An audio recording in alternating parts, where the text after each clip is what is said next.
Hey, and what is up guys, and welcome to another video.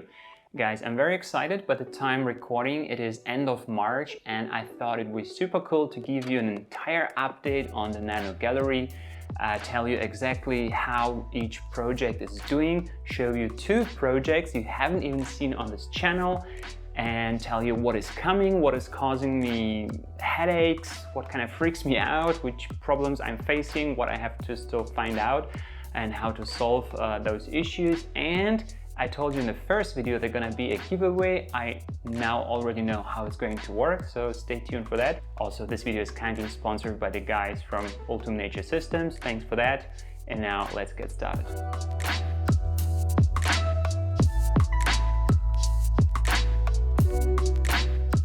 Okay guys, after the first announcement video, there was one major concern, like so many of you have pointed out, and it was the shelves. The shelves I'm using, these IKEA shelves, they are looking nice, but they are not made to hold a lot of tanks, literally like 15 kilograms max capacity, which is already exceeded by one of the aquariums.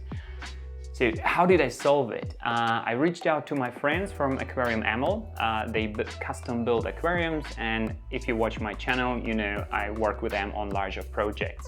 So I ordered custom glass shelves, you know, those very thick, I think they are 10 millimeters float glass, and they replaced the original shelves. They're sitting on top of the frame, which means, you know, there is a lot of support and they can easily hold the weight of all the aquariums. So this was sort of a obstacle number 1 and how I solved it. Let's talk through each aquarium one by one in the order you've seen them appear on the channel. So the first tank I built was this, I don't even know what it's called. It's the red, you know, the colorful pagoda stone.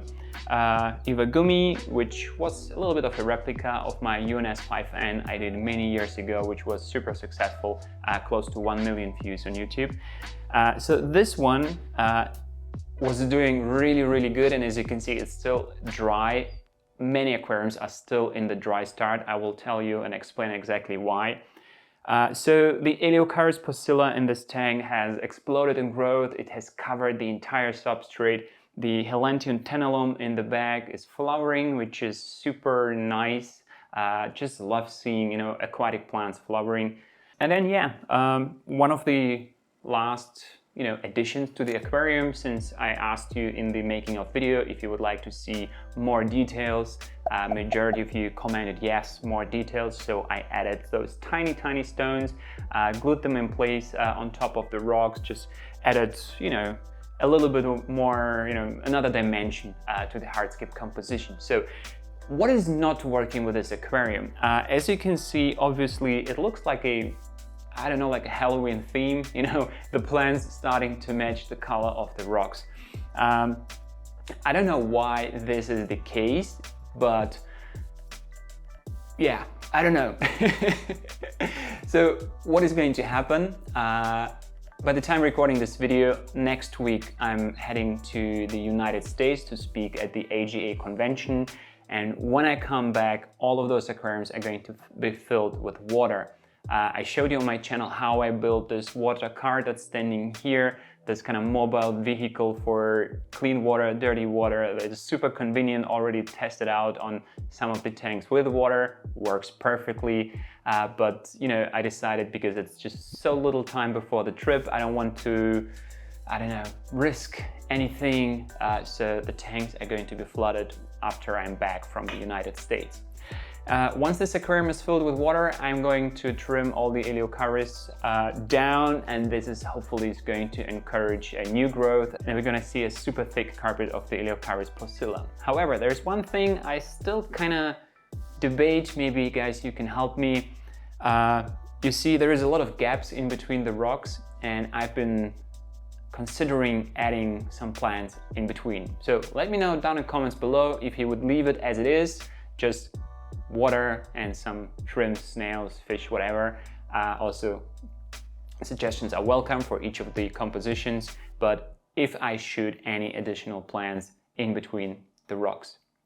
Okay, scape number 2 was this mini Ryoboku here behind me. This tank looks now really good, but it wasn't the case from the get-go.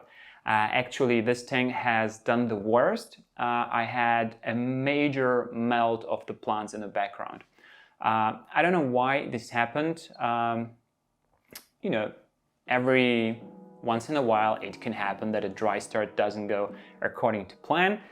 Maybe the Cyperus halfari wasn't doing particularly good, and it has kind of started this fungus and mold disease that has spread amongst all the plants in the background. So what I did was a deep clean out. So I literally pulled out all the plants from the background and even replaced the top layer of the soil, and then replanted the entire background completely, this time with slightly different plants. I have to look inside briefly to, you know, like a cheat sheet. So we have Hydrocotyle tripartita, left and right. We have, again, some Helantium tenolone in the back. We have Hygrophila lancea araguaia and Rotala macrandra. I decided to use these plants because I had them on hand, left over from other projects. They made it in there and looking good. So far, in a dry start, they're growing, they're working, soon to be flooded with water as well. In addition, I trimmed back some of the Bolbitis leaves because they have already grown out and became too big. So we can see the Bolbitis is growing from underneath the root. Absolutely love it. Adds a lot of depth and, you know, dimension to the layout. And I also added some Ricardia moss in between the rocks, which is great because now it has a couple of weeks to kind of attach itself to the rocks. I haven't used any glue, just you know, stuffed it in between the rocks. And yeah, hopefully by the time I'm gonna fill in the water, it is going to be attached by themselves. So this one is doing great other than that, and I cannot wait to fill it with water. Which one was next that you've seen? I think it was the 20 centimeter diorama scape. This one, you've also seen already an update on this aquarium when it was trimmed and filled with water. I did this while MJ was visiting me. It was a lot of fun trimming this tank, and by now I have already trimmed it for the second time. Now it looks freshly trimmed, and one issue with this aquarium is it is so small with this delicate hardscape, and trimming a carpet in such a, I don't know, tight environment really causes my hand, you know, like I have pain in my hand. I'm twisting and bending my hand with tweezers to get inside to trim the plants in every required angle to maintain a flat carpet, because as we learned from my UNS 60U project, never neglect trimming your carpet because the next trim can be already too late. So in here, definitely keeping the Micranthemum Monte Carlo super shallow, like 10 millimeters is max. Another issue I'm having in this aquarium is the sand path. As you remember from the making of video, I used some liquid super glue to keep the sand in place. So over time, what has happened, I've been cleaning, doing things. I guess I used too little super glue. So basically just the top layer was fixed, and by now it's breaking apart, you know, like ice shards on a lake. That's happening with the sand, so I have sand shards over here. I've been constantly removing them, and you can see all the sand is now kind of, I don't know like how to call it. If I was to make like a final shot of something, I would either fill up the sand higher or kind of break it and kind of, I don't know, just blend it together. The other thing I noticed in the layout, now that there are some shrimps in there, by the way, I added the Sulawesi inland shrimps in there. Absolutely loving them. They are breeding like crazy, and they started digging a little bit, especially after the trim. There was some unprotected soil, which, you know, came on the sand path, and you know, there's this trick you use, like a strong magnet. I don't know, you can attach it to your tweezers, you go inside, you know, hold the magnet, and then the soil crumbs are attached to the magnet. Soil is magnetic. Turns out the jade stone from Vio I used in here is magnetic as well. So I not only collected all the soil crumbs from the sand, but also a lot of the small crushed jade stone, which I had to put back in place. But other than that, it's working really good. I have this hang-on back filter for now. Not sure if it's gonna stay because, you know, it's not the nicest thing, but it's working for now. And yeah, other than that, I'm kind of super happy with it. What do you think? You know, keep it as it is. Any changes, any feedback is welcome in the comments below. Okay guys, I think next I showed you there was a two-part Wabikusa series where part one was the making of the Wabikusa ball, avoiding the common mistakes I've seen on YouTube, and part two, planting. So yeah, here I have all the balls I created originally in the video plus some more. The other balls, they're quite fresh, so you don't see too much of a progress on them, but the ones that I made, let's quickly talk through them and the setups in general. First things first, we have here the Rotala Macrandra Wabikusa ball. This one I just recently trimmed down because I wasn't happy with the growth. It was semi-submersed, semi-immersed, it was somewhere in between. Not the way I wanted the Rotala Macrandra to look like. So it was like submersed growth, but above water because of the very high humidity. So by now I opened up the lids more, and I'm hoping when it grows back, it's going to be more of a true immersed growth, which is more robust and more compact. Also with the smaller leaf size. Next, in the rear corner, we have the Wabikusa ball with the Hygrophila lancea araguaia. This one is looking really, really good. The technique I used allowed for the Hygrophila lancea to grow very dense, forming a nice bush. Actually, since I have it on the third ball, all of the plants are on the third ball, I'm thinking to trim back the Hygrophila lancea araguaia here again to get it even more dense and compact, you know, so it kind of branches out, and instead of one stem to get two before we get to the flowering phase. So simply to make it more dense. In the next container over there, we have the ball that looks the nicest, where I kind of mixed plants. And what I'm starting to see here is that those monoculture balls just not as attractive. If there is a little bit more going on, it's just more interesting, but you know, that's why I made multiple of them. And I would say this is one lesson learned. Monoculture Wabikusa ball is a little bit boring. And this one is a good example.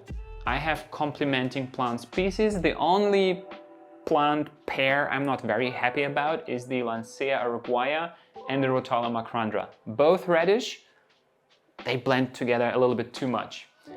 So next time I would have used maybe Starugani repens or something like that, that just looks more different, or maybe a Bacopa with the green leaf that grows taller to add a little bit more of a variation to the layout. Then we have one plain moss ball, just looks super cool just with moss on it. I kind of like it.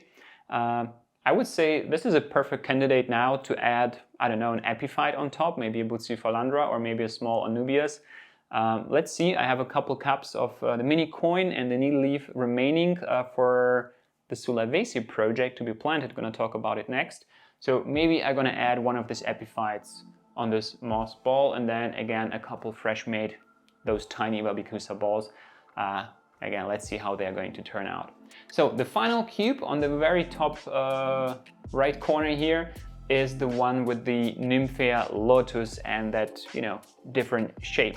I had a couple issues with this aquarium, specifically with the filtration. I tried a hang-on back filter, which wasn't working properly. I tried a tiny DIY filter, which hasn't worked out as well. Now I put in a tiny filter from Eheim inside because I don't know, always wanted to try it out. So far, so good.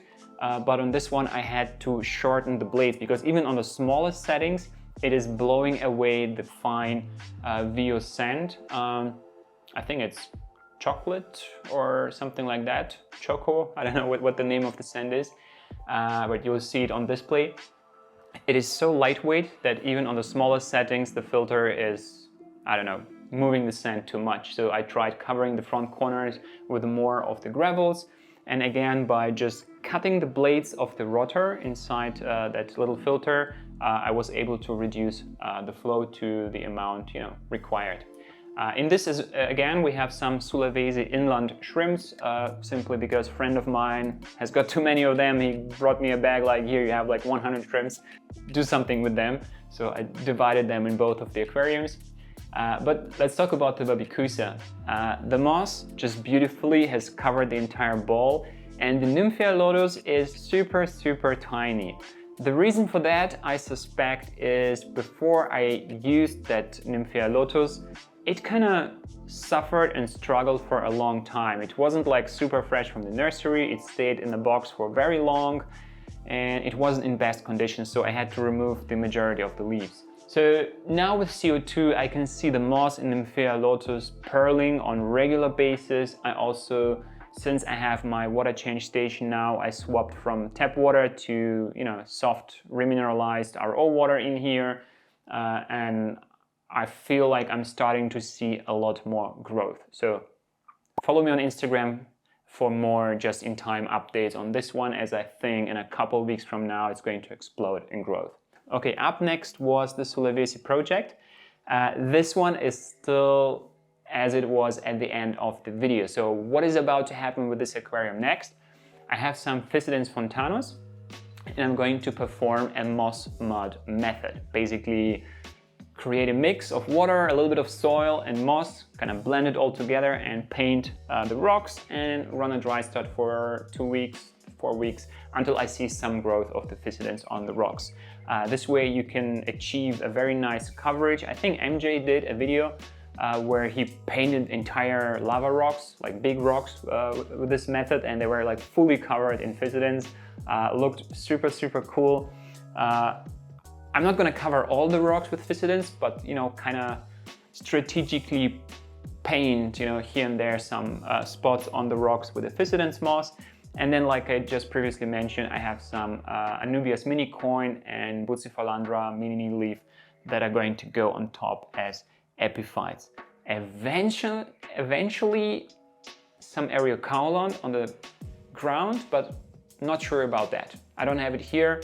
The other plants I do, we're gonna see. So now let's talk about, what is the elephant in the room? Is it this tank here behind me, or these 2 aquariums that are already up and running? Dry start. Let's talk this 2 first, okay? So what you see here is sort of a twinscape project I did together with Mark, MJ, when he came to visit me. So you're gonna see one of the layouts, the making of build video on Mark, his channel, and the other one on my channel. And I'm just gonna tell you, it was a lot of fun making those 2 videos, because we tried to, make it difficult for each other, building in challenges, like, okay, close your eyes, you're not allowed to use tool XYZ, stuff like that. Super cool. We had a lot of fun. You're gonna love the videos. I think in a couple weeks from now, you're gonna see them, those videos on both of our channels. So just make sure to subscribe to see how we did those tanks. Yeah, but before I get to this tank behind me, the 5S, the shallow one, let's talk about the CO2 situation, because you can see like already some CO2 diffusers and bottles at the bottom. So kindly enough, I was sent from Danila Plants, the company I used to work for. In case you didn't know, 1 year ago I left Danila Plants, no longer working for them, but still great company, great plants. And they send me those DIY Bio CO2 kits, a total of 6. So even the dry aquariums are right now hooked up with a little bit of CO2, which is just giving a boost to the plant growth. In case you were not aware, some greenhouses use the same trick. They inject additional CO2 into the greenhouses to to boost the plant growth. So since I have them, why not use them? So they are all equipped with those Bio CO2 kits on those nanocubes. It is a little bit complicated because the water volume is so little. I literally have to lift up the diffuser overnight, because if I don't do and I live for 24/7, it's too much. I see the animals freaking out, they don't like it, I kind of tested it. And then the first night I noticed, the behavior is not good. I lifted the diffuser out, did a big water change to kind of, you know, dilute the CO2 concentration and bring the pH to a normal level. This is just temporary solution, obviously, with those DIY kits, but just love how the systems work. For larger aquariums, I would say 20 liters plus, it's a great system. It's super easy to set up and produces plenty of CO2, even too much for my use case scenario here. This brings us to one of my struggles, because obviously long term, I would like to have a pressurized system. And I think I already know what I'm gonna do here. So I'm gonna use 2 cylinders, one left, one right. I'm gonna use splitters, and I'm gonna use like inline needle valves. So what that kind of means, so let's say this side, I have one bottle and 2 needle valves, 2 bubble counters. So one goes up, one goes down. But I have like 2 setups per level. Then I'm gonna have just like a T branch, and each T branch, you know, each line leads to one of the tanks. And then just next to the aquarium, they're gonna be like a needle valve. They're tiny, you know, those hydraulic, I don't know, needle valves where you can dial in the pressure. So basically, from the regulator, there's going to be more pressure than I need, and then I'm going to kind of dim it down on each tank individually and kind of balance out the distribution so each aquarium gets enough of the CO2 gas. This is the CO2 situation, and the other thing that you see here is the UNS 5S, and I told you in the beginning I want it to be like a carnivore layout with carnivore plants. So it's going to be like a shallow, a little bit of a pond style layout. I'm using here some ancient juniper wood and Titan stone. And as you can see in the back, there is a tiny filter. So I would say I had a lot of fun building these filters for the Sulawesi project.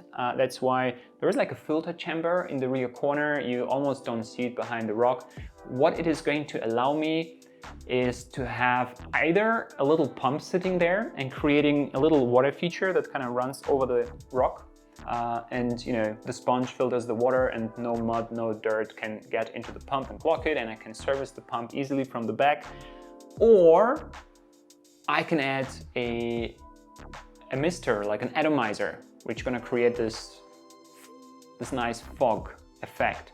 So I'm in between those 2 solutions. I haven't decided like finally yet. This one is yet to be built. It's like, yeah, like a fully built draft of the layout. There's gonna be a dedicated making of video for this one. And I had to wait for it because carnivore plants, they go kind of dormant during winter. So now the spring comes and they are flowering, coming back to life. So now comes the time to, you know, source those carnivore plants from the nursery. So that project is coming soon. But let me know what I should do. Either like a real water feature or an atomizer with a fog. Ultimately, I could do both and kind of interchange because the chamber is open, but if I would do it permanently, which one would you prefer? Let me know in the comments below, like a waterfall feature or a fog that kind of comes out in the back and fills the layout a little bit. Leave me your thoughts in the comments below. I'm really curious to know how you like the gallery, the way it has evolved. Oh, before I forget it, I told you in the beginning, the giveaway of that little aquarium. So when these 2 videos go live, they're gonna go live at the same time, very, very soon. These 2 videos, at least my video, not sure for Mark his, is going to have the giveaway for this aquarium included. So make sure you are subscribed so you don't miss those videos when they are coming out, because in these videos you're gonna have the giveaway for this UNS aquarium. It's gonna be worldwide, so, and the tank is signed. There is signature by myself and MJ. I think that's a super sweet gift. You definitely should try to get it. Guys, thanks for watching. Smash the like button and I'm gonna see you in the next one. Bye bye.